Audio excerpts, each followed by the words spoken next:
Hi, Namaskar. Here is Vandana Metkar. Today we are going to start the 10th standard first lesson Hereditary and Evolution अनुवंशिकता व उत्क्रांती हा आपण 10वीचा पहिला पाठ चालू करणार आहोत. त्याची पाठाची जी हिस्ट्री आहे किंवा DNA RNAचे जे स्ट्रक्चर आहे आपण लास्ट व्हिडिओमध्ये ती पूर्ण पाहिलेली आहे. त्याचा स्टडी केल्यानंतर तुम्हाला हा लेसन पूर्ण समजून जाईल. त्याच्यासाठी DNA आणि RNAचं जे स्ट्रक्चर आहे आणि त्याला दिलेली नावं आहेत ते सगळं 9th स्टँडर्डमध्ये आपण ऑलरेडी शिकलेलं आहे. ती हिस्ट्री पूर्ण मी लास्ट व्हिडिओला शिकवलेली आहे. आता त्यानंतर आपण ॲक्च्युअली लेसनला स्टार्ट करणार आहोत. हा लेसन आवडला तर सबस्क्राईब करा, लाईक करा अँड शेअर करा. आणखीन कोणत्या पॉईंट्सचे डाऊट असतील तर ते कमेंटमध्ये करा. त्या प्रकारचा व्हिडिओ पुन्हा बनवून पाठवला जाईल. Now we already known that what is the definition of the hereditary. Hereditary is transfer of biological characteristic from one generation to other generation. Means child some look like father, few characteristic are going through mother. म्हणजे आपल्या मुलांमध्ये आई किंवा वडिलांचे थोडेफार गुण उतरत असतात. This is called as a genetic transfer and this is a transfer is called as a hereditary. म्हणजे अनुवंशिक जैविक लक्षणे जनुकांद्वारे एका पिढीकडून दुसऱ्या पिढीकडे म्हणजे आई वडिलांकडून मुलांकडे किंवा आजी आजोबांकडून पुढच्या पिढीकडे वाहिली जातात. त्याला अनुवंशिकता असं म्हटलं जातं. This is called as a heredity. Now see here we already see about the history in a last. Now actually we started the next point is how it is a transfer from one generation to another generation is about with the help of DNA. Here is present in a DNA there are present genes you can see easily and this is formed due to the our day to day life. And here also see you can how this is a DNA, this is the RNA polymers and that RNA polymers transfer this one chain to other chain, fix it and here is transfer easily characteristic from one generation to another generation. See here messenger RNA mRNA is called as a DNA. DNA and RNA see here. Now the structure about the what with the RNA the genes present in the form of DNA participate in the functioning of the cell and thereby control the structure of functioning of the body.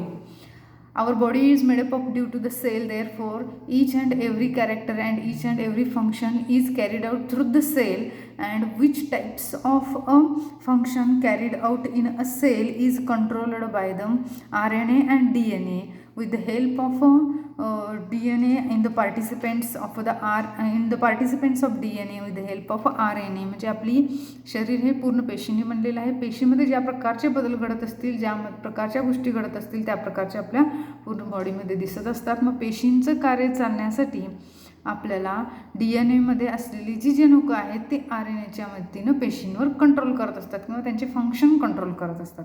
Who control the functions? RNA, help of RNA and in the participation of DNA.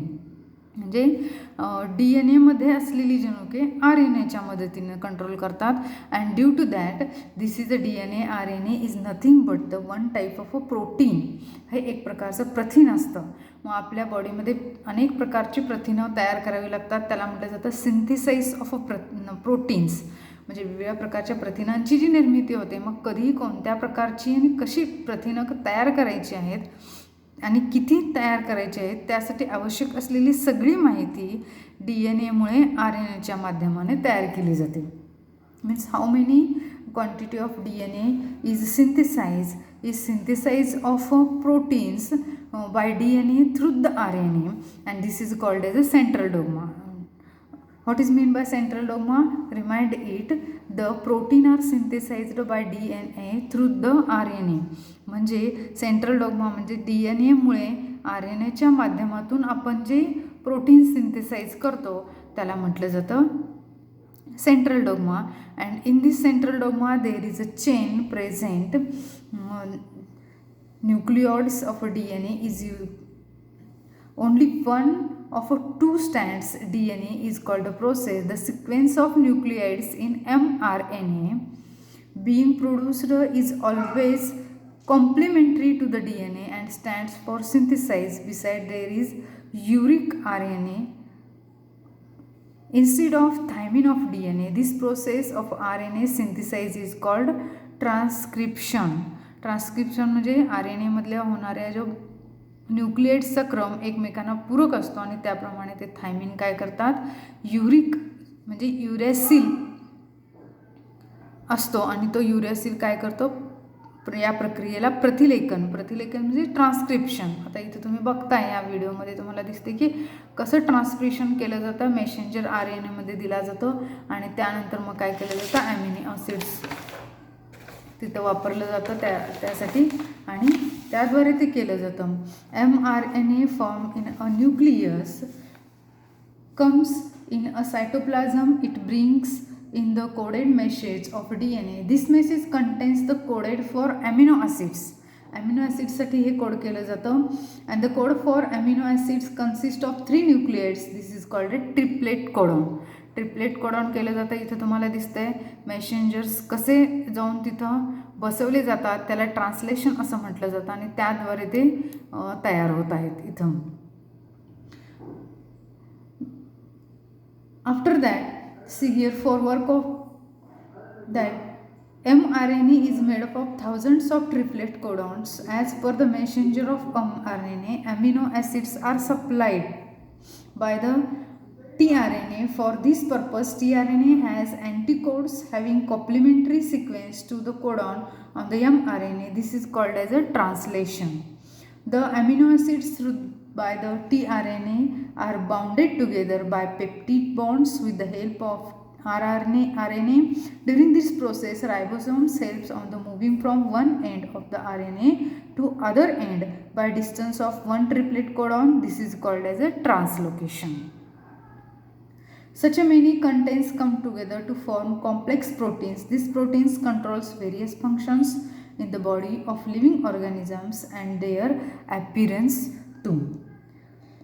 Here also see the about the mutations. What is meant by mutations? Living organism can produce new individuals like themselves due to the genes only. The same of those genes transmitted to the next generation without any change. Means एका generation पासून दुसरी generation तयार होताना without any change. म्हणजे डकचं जर child one झालं तर ते डकसारखंच होतं. म्हणजे ह्युमनचं चाइल्ड वन झालं तर त्या ह्युमनसारखाच होता, ह्युमनचं बेबी ह्युमनसारखा दिसतो. म्हणजे विदाउट एनी चेंज ते ट्रान्सफर केलं जातं एका पिढीकडून दुसऱ्या पिढीकडं. This is a generation without any change. Due to this characteristic of parents are transmitted to other offsprings. However, sometimes sudden changes occur in those genes. Sometimes any nucleus of the genes changes its positions that causes a minor change, which is nothing but the mutation. Mutation म्हणजे काय? काही वेळा जेव्हा jeans transfer होत असतात, हे jeans transfer होत असताना अचानक जीन्समध्ये काहीतरी अतिशय थोडा बदल होतो आणि अतिशय थोडा बदल जरी झाला तरी त्याला उत्परिवर्तन म्हणजे म्युटेशन होतं. अचानक न्यूक्लिओटाईड जे असतात त्या न्यूक्लिओटाईडची जागा बदलली जाते. म्हणजे आपण ह्या व्हिडिओमध्ये मागं बघितलं की जसे येऊन त्या पद्धतीनं ते स्टकआउट होतात DNA आणि RNA, त्यांना आपण ट्रान्सपिरेशन म्हटलं. आणि ते होत असताना थोडासा जरी बदल झाला, किरकोळ जरी बदल झाला तर त्यामध्ये उत्परिवर्तन होतं, म्हणजे लक्षणीय बदल दिसतो आणि त्यावरून होणाऱ्या विकृतीदर्शक रोग आपण मागच्या व्हिडिओमध्ये बघितले की सिकल सेल ॲनिमिया यासारखे रोग आपल्याला झालेले दिसतात. We see the disease in this way. Now we see the about the evolution. Evolution is the gradual change occurring in living organisms over a long duration. This is a very slow going process through the development of organisms. As achieved, all the stages in the changes occur in various components ranging from stars and planets in space to the biosphere present on the earth should be included in the study of evolution. Formation of a new species due to changes in the space characteristic of several generation of a living organisms as a response to natural selection is called as a evolution. 3.5 billion years ago, life had been non-extinct on the earth at a beginning. There are many have been only simple elements in the oceans, on the earth, and the simple types of organics and organic compounds may have been formed from those. Complex compounds like proteins and nucleic acids may have formed over the long period from those simple compounds. First primitive type of cells may have been formed from a mixture of different types of organic and inorganic compounds. Number of those cells may have increased at the cost of surroundings chemicals. There may had been same different amongst those cells, and according to the principle of natural selection, some may have shown good growth and some may have perished with good adjust with the surroundings. Remaining part we will be continue on next video.